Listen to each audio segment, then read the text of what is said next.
ইসলামপুরে জমি জবরদখলের অভিযোগ ঘিরে তীব্র উত্তেজনা ছড়ালো এলাকায়। ইসলামপুর পৌরসভার বিজেপি কাউন্সিলর মানিক দত্তের বিরুদ্ধে এক স্থানীয় বাসিন্দার জমি দখলের চেষ্টা করার অভিযোগ উঠেছে। যদিও সমস্ত অভিযোগ সম্পূর্ণ ভিত্তিহীন বলেই দাবি করেছেন কাউন্সিলর মানিক দত্ত। স্থানীয় সূত্রে জানা গেছে, ইসলামপুরের শিবডাঙ্গি পাড়ায় ওই ঘটনাকে কেন্দ্র করে শুক্রবার উত্তেজনা ছড়িয়ে পড়ে।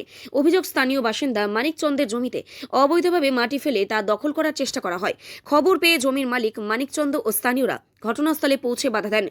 এরপরেই দুই পক্ষের মধ্যে উত্তেজনা সৃষ্টি হয়। খবর পেয়ে ইসলামপুর থানার পুলিশ এসে পরিস্থিতি নিয়ন্ত্রণে আনে। জমির মালিক মানিক চন্দের দাবি, রাতের অন্ধকারে আমার জমিতে মাটি ফেলে দখল করার চেষ্টা করেছে কাউন্সিলর।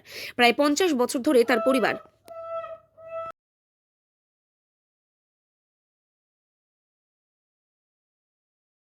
এই জায়গাটা আমার জায়গা। এখানে আমার বাবা মার বিয়ে হয়েছে, আমার জন্ম এখানে, আমরা 3 ভাই বোনের জন্ম এখানে। এই জন্ম হওয়ার পরে আমরা কিছুদিন যাবৎ এই 2-4 বছর হলো আমরা সাইডে বাড়ি করছি। রোডের জায়গাটা আমি এখানে 3 বার করে জায়গাটাকে ঘিরে রাখছি। এখানে আমার ঘর ছিল, এখানে ঘর থাকার পরে এই ঘরটা এখানে পিছনে ড্রেন হওয়ার সময় ঘরটা ভেঙে যায়। ভেঙে যাওয়ার পরে বারবার করে, আমি গরিব লোক, সাধারণ লোক, আমার তো বারবার করে করাও পারতেছি না। আমি তারপরে তার দিয়ে 2 বার করে আমি জায়গাটাকে ঘিরছি। এখন উনি এর আগে আমাকে বারবার করে, আমি কাউন্সিলরের কাছে গেছি, 2 বার করে গেছি, যে গিয়ে বলছি যে স্যার আমার জায়গাটা আমি ঘিরবো, বলে হ্যাঁ তোমার জায়গা তুমি ঘেরো। 2 বার করে আমার ভেঙে গেছে, মাটি ফেলায় ঘিরছি। ঘিরার পরে এখন আমাকে আমার জায়গার মধ্যে আমাকে স্টে করতে দিচ্ছে না। আমি একটা সাধারণ মানিক দত্ত এখন আমাকে আমার জায়গার মধ্যে আমাকে করতে বলে, এখন বলতেছে এটা কোনো বলে আমার জায়গা না। উনি এখানেই ছিল, এখানেই জন্ম আমার। এইখানে আমার বয়স হলো 45 বছর। 45 বছর ধরে আমি এখানে, তার আগে আমার বাবা মা এখানেই বসবাস করে গেছে, এখানেই মৃত্যু হয়েছে তার। আজকে আমাকে আমার জায়গা করতে দিচ্ছে না মানিক দত্ত, আমার ওয়ার্ডের কাউন্সিলর। মাটিরা উনি ফেলেছে জোর জবরদস্তি করে। আমি বারবার করে এসে বাধা দিচ্ছি যে আমার জায়গার মধ্যে আপনি কেন মাটি ফেলাচ্ছেন। উনি আমার কথা মানতেছে না। উনি বলতে মানিক দত্ত কাউন্সিলরের কাছে আমি 10 বার গেছি। 10 বার যায় আমি ওনাকে বারবার করে হাতে পায়ে ধরে রিকোয়েস্ট করছি যে আমার জায়গাটা আমাকে করেন। আমার কাছে এই জায়গার, এখানকার ইলেকট্রিক বিল, এখানকার সব এরকম করে বাধা দিচ্ছে, আমার উপরে অত্যাচার করা হচ্ছে। হ্যাঁ, আমার জমিতে মাটি ফেলছে। এই টোটাল জমিটা আমার। জমি এখানে মোটামুটি তাও 30 থেকে 40 হাত। এরকম করছে না, জানি না উনি আমার সাথে কি ব্যক্তিগত শত্রুতা করছে। না, উনার না, উনার বাড়ি আমার বাড়ির পরে একটা রাস্তা, তারপরে ওনার বাড়ি। উনি বারবার করে আমাকে করতেছে। আপনাদের যদি মনে হয় যে আমার এই জায়গা না, আপনি আমার পাড়া প্রতিবেশী যারা আছে তাদেরকে যাই আপনি জিজ্ঞাসা করেন, একবার জিজ্ঞাসা করলে আপনি বুঝতে পারবেন যে এই জমিটা কার। এই যে আমার বাবার নামের মিটারের বিল, এই যে আমাদের গ্যাসের বিল, সব আছে। এই যে আপনারা দেখে নেন, প্রমাণ আমার কাছে আছে।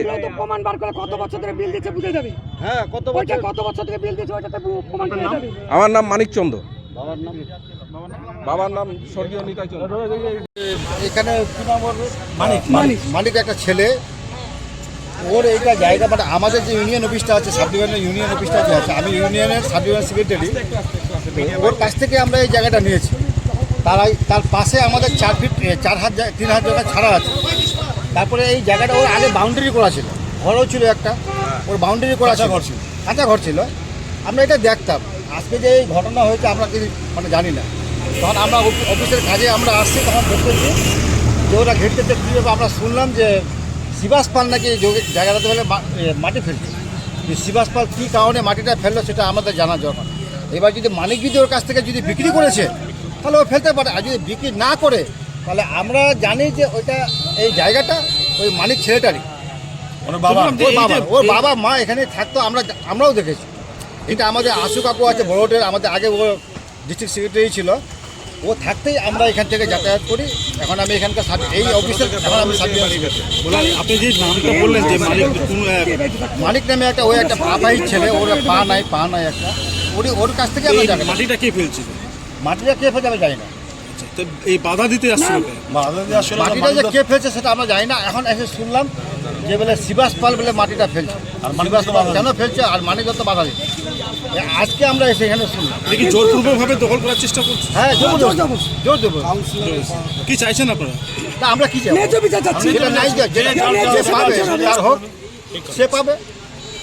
এমনকি মাইক তো নিজে বলেছে আমাদেরকে আমার মুসলমান নাম জাকির হোসেন। যে আমি মানিকদের জায়গা বুঝতে পারছি। এটা আজকে আমরা যখন 30 বছর থেকে আমরা এখানে আছি, 30 বছর থেকে ওদেরকে আমরা এখানে দেখছি। আজকে হঠাৎ করে দেখছি মানিক দত্ত এখানে মাটি ফেলাচ্ছে। তে বলতে আসছে, তে বলতে সরি আমার বাড়িতে গেছে, আমাকে জিজ্ঞাসা করলো। আমি বললাম কি তোরা আগে যা। তারপর আমি ওর ছেলে ওর ভাইকে নিয়ে আমি মানিক দত্তের কাছে গেলাম। মানিক দত্ত একটা কথা বলছে, এখানে কোনো রকম কিছু গাড়া হবে না, এটা আমার দাদুর জায়গা। তো আমি বললাম রতনতালে বাড়ি চলে আসো, তোমার জায়গা তুমি ঘিরো, তারপর কী হবে দেখা যাবে। তারপরে জায়গাগুলো ঘিরতে তার আগে দেখি ও কালকে থেকে পরশু দিন থেকে মাটি ফেলা শুরু করলো। বলতে গেলাম তো আমার কাছে একটা পিলার গালে পুলিশকে ফোন করবো বললো। আমরা এখানে চলে আসলাম বাড়ি থেকে, যেহেতু ওনার বাড়িতে গেছি, ওখানে বড় কথা বলতে পারছি না। এখন এখানে আমরা যখন পাড়া প্রতিবেশী হিসাবে কি আমরা দাঁড়াতে পারি না ওনাকে? আজকে ওর বাবা নাই, ওর মা নাই, টপাইস ছেলে, আজকে ওর জায়গাটা ওরা বিনা কারণে হজম করে দেবে, এটা কি মানা যায়? হ্যাঁ, ওর কাগজ আছে, পত্র আছে, এটাতে তো প্রমাণ পাওয়া যাবে যে ওর কী আছে না আছে। হ্যাঁ, আজকে আমাকে বলছে তুই এখানে কি করতে আসছিস? আজকে মেম্বার হয়ে কথা বলতে পারে কত বছর ধরে এখানে বসবাস করেন? না? হলো আমি 30 বছর তো আমি এখানে দেখছি ওকে, তারও আগে থেকে ওরা আছে। 30 বছর আমার বাড়ি এখানে করা, 30 বছর থেকে ওদেরকে এখানে। এখানে বিয়ে হয়েছে, বাবা মা এখানে ওদেরকে মানুষ হ্যাঁ, জোর জবরদস্তি। কাউন্সিলর কি দাদাগিরি করছে? আরে দাদা মানিক দত্ত যা দাদাগিরি করলো আপনি বলতে পারেন, পুলিশের ধমকিবন্দি দিয়েছে। রং কথা বলছিলাম আমরা। সম্পাবনী রং কথা বলতে মানে এটা এর থেকে বড় হাস্যস্কর কিছু হতে পারে না তো।